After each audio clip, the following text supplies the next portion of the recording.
guys, what's up? It's me, Thomas. Today we are back here with Josh Scorcher. So, I did promise it on the live stream yesterday. We're finally checking out 5 Great Villain Songs, number 13.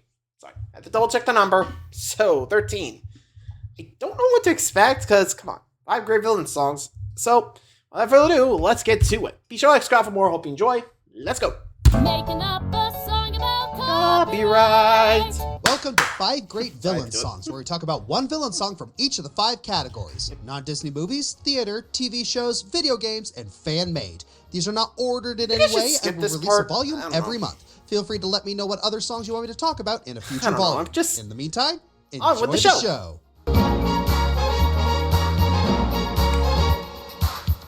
Oh, it's government edition. Okay, that's gonna see. Stop, non-Disney.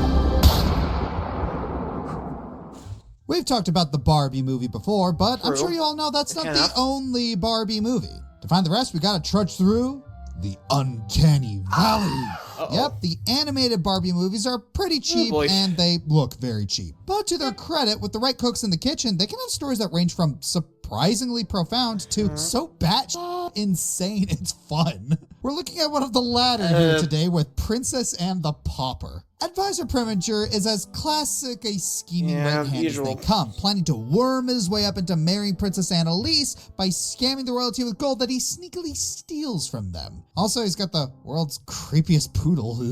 And like any good over-the-top bad guy, he expresses his visions of grandeur through song. I'm returning home a hero who's discovered mighty wealth.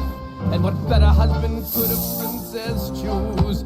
I'm the suitor who will suit her, bring the kingdom back to health, and I'll wear the crown, for how could I refuse? So, as you can tell, this song is... It's trashy. It's Martin Short singing flamboyantly over hammy movements and expressions, but good golly, I'll be darned if it isn't fun as honestly, there's clearly effort put into how malevolently posh these lyrics are, and the visuals, cheap as they may look, still express a lot about Preminger's evil plans, considering most of it is just 3 guys dancing in the mines. And it's not just a one-note song either. It takes a shift when Preminger finds out Annalise is being arranged to marry King Dominic. Silenzio! No! I won't let go! This peasant's son won't turn and run because some reckless royal chose another beau! So he instead plans to abduct her and stage a rescue so that she will pick him instead. So get ready with the roses and stand by with the champagne. When you've got a brilliant plan, you never lose. Yes, before this tactical zombie bigger solid. It's a thankless job, but how can I refuse? Preminger's song has a lot of what makes a fun, campy villain song. From the passionate vocal performance to the music switching between tempos to highlight the dramatic tone shifts across the song, and the wild character movements that make us laugh every time. Not every good song has to take itself seriously, and when it's got lines like, it's scammy. Simpleton! How could I refuse? Thanks. Anyway, next. Here. Oh, government songs here. Another villain masterpiece by the legend Frank Wildhorn. But this time it's more of a group effort.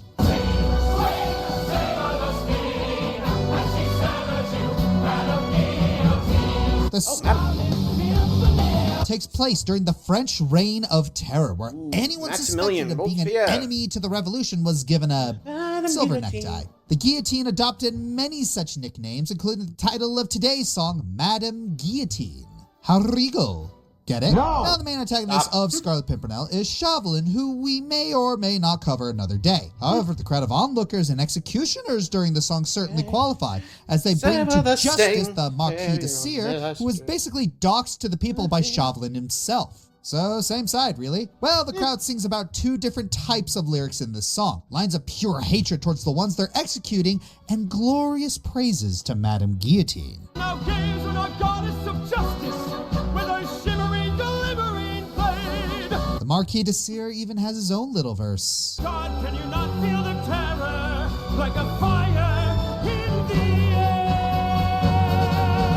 while I'm sure the Marquis has a rather lengthy list of sins, being a French aristocrat and all, the peasant reign of terror was also known for executing people who were far more innocent, including women and children. The Marquis here has a point in his cry against the mob's insanity. After a particularly epic key change, the crowd sings in a round. Look up what a round is if you don't know already. Basically, row, row, row your boat. Which really adds to the chaos and realism of an actual mob chanting for an execution. The song also has an incredibly badass ending, as the crowd sings the words Madame Guillotine one more time. Soprano high note completely included. The lights go out on stage and the Madame swings down on the Marquis as his head goes clean off at the end of the music. Just like the mob song from Beauty and the Beast, Madame Guillotine serves as a slight detour from the typical villain solo treatment we're used to in musical theater. But a detour well earned, and shows us that strength and terror really does come in numbers. Yeah, especially in the chaos that was the guillotine. Or at least in the case the French Revolution, but you get the idea, right? Because that thing don't discriminate. Rich or poor, that thing is getting your head. Whew. I wonder if that's where...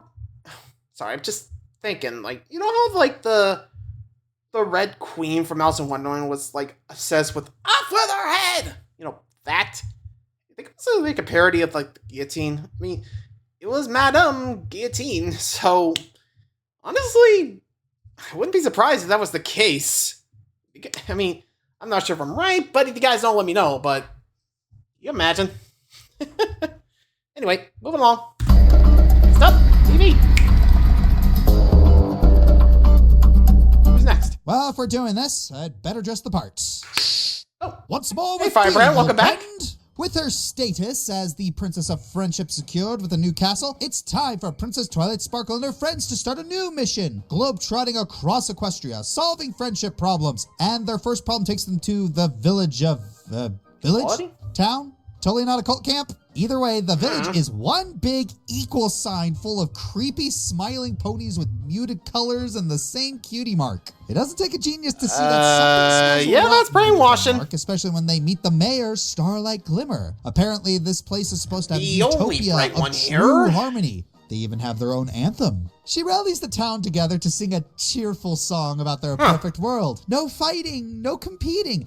Absolutely no distinction from each other besides names. Oh, and absolutely no one is supposed to be better than anyone at certain talents. Because screw embracing individuality and finding your niche in life, being a mediocre cog in a smiling machine is true friendship. I just want to say, I love how this song is presented. The music is so upbeat, and yet the unhinged, eerie smiles just make it hilariously unsettling. And certain lyrics like, you can't have a nightmare if you never dream. That is legit terrifying and brilliant. Side note, I love how throughout the whole song, Pinkie Pie has the most disgusted scowl on her face.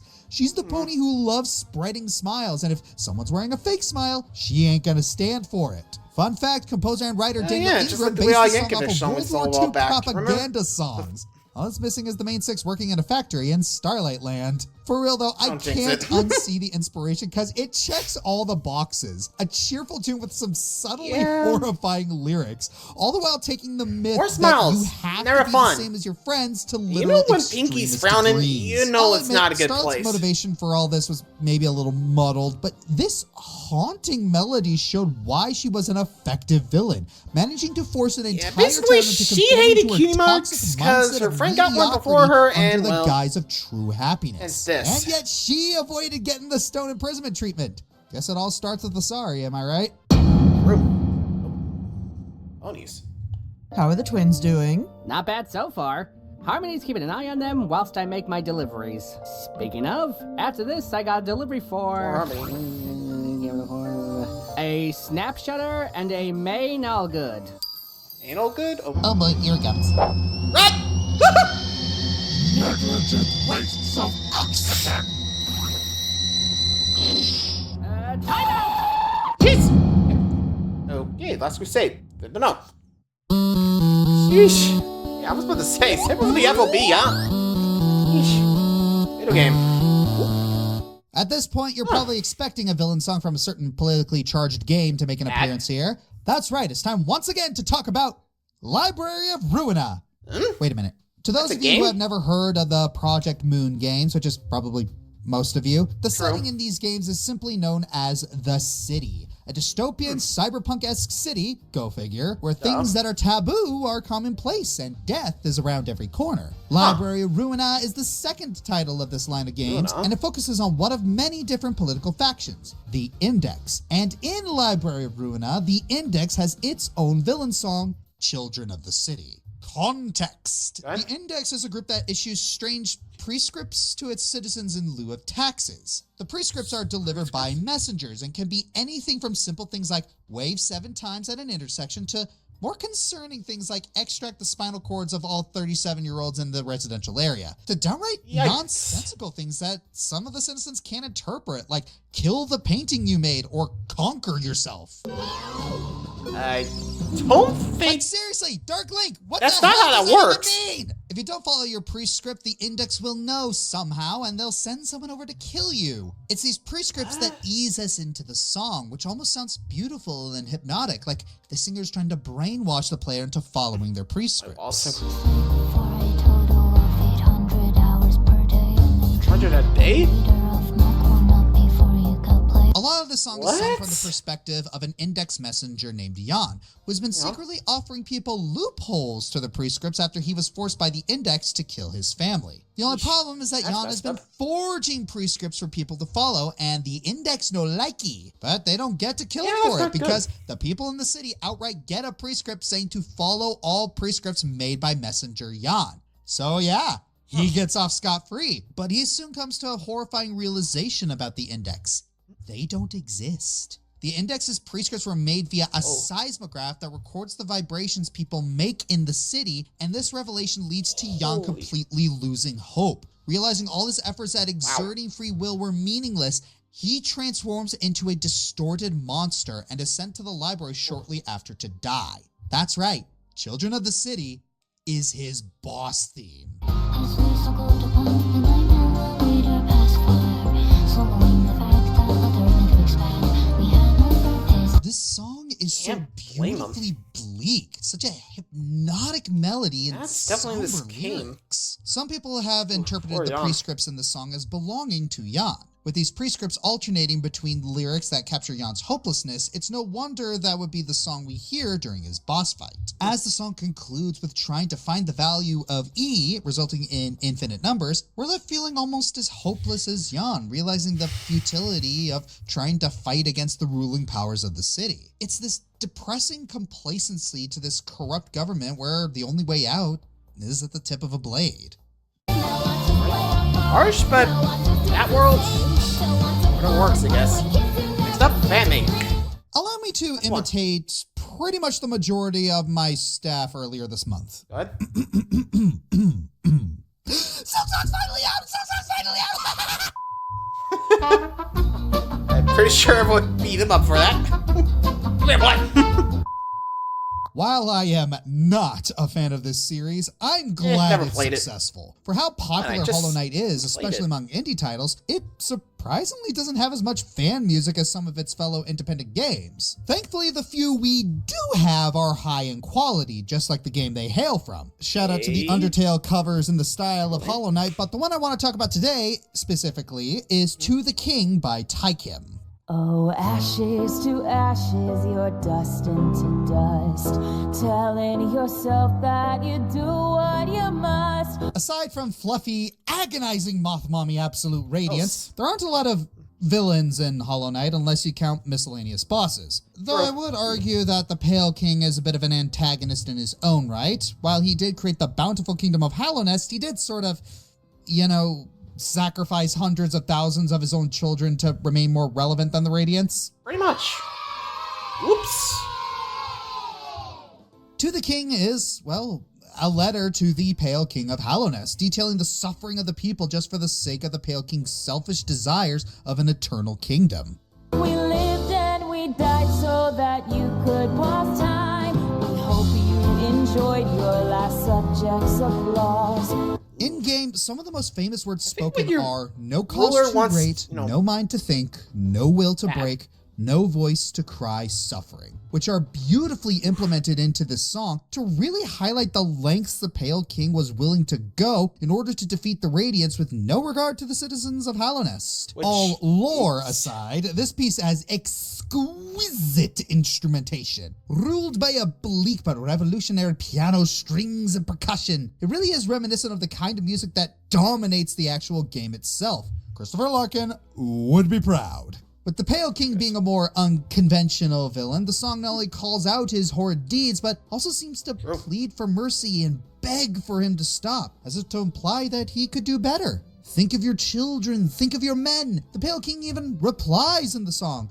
please just one more try. I've got it this time, cause there's no cost too great. The people haven't lost hope, and neither has the king. But that's how we got to this point. To the point of a desolate and abandoned Hallownest that was inevitably infected by the Radiants despite all attempts. Hope is good, but there's a point where it crosses the line into stubbornness. Can you really call yourself a successful leader when you fatally failed those who have been under your rule? Our voices will cry out again.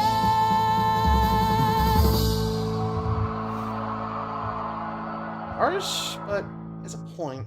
Cut! Yeah, it's all that coming. So, there you go. Government edition of, 5 Great Villain Songs. Honestly, yeah, sacrificing everyone just for, a chance? You're gonna have to have something tangible for me to believe you. Also, Eternal Kingdom. Yeah, if I were that, I would be like, hey, I'm peacing out. Anyway, let me know what you guys think, and until next time, like, subscribe for more. Let me know what you guys think of the villain songs, and adios!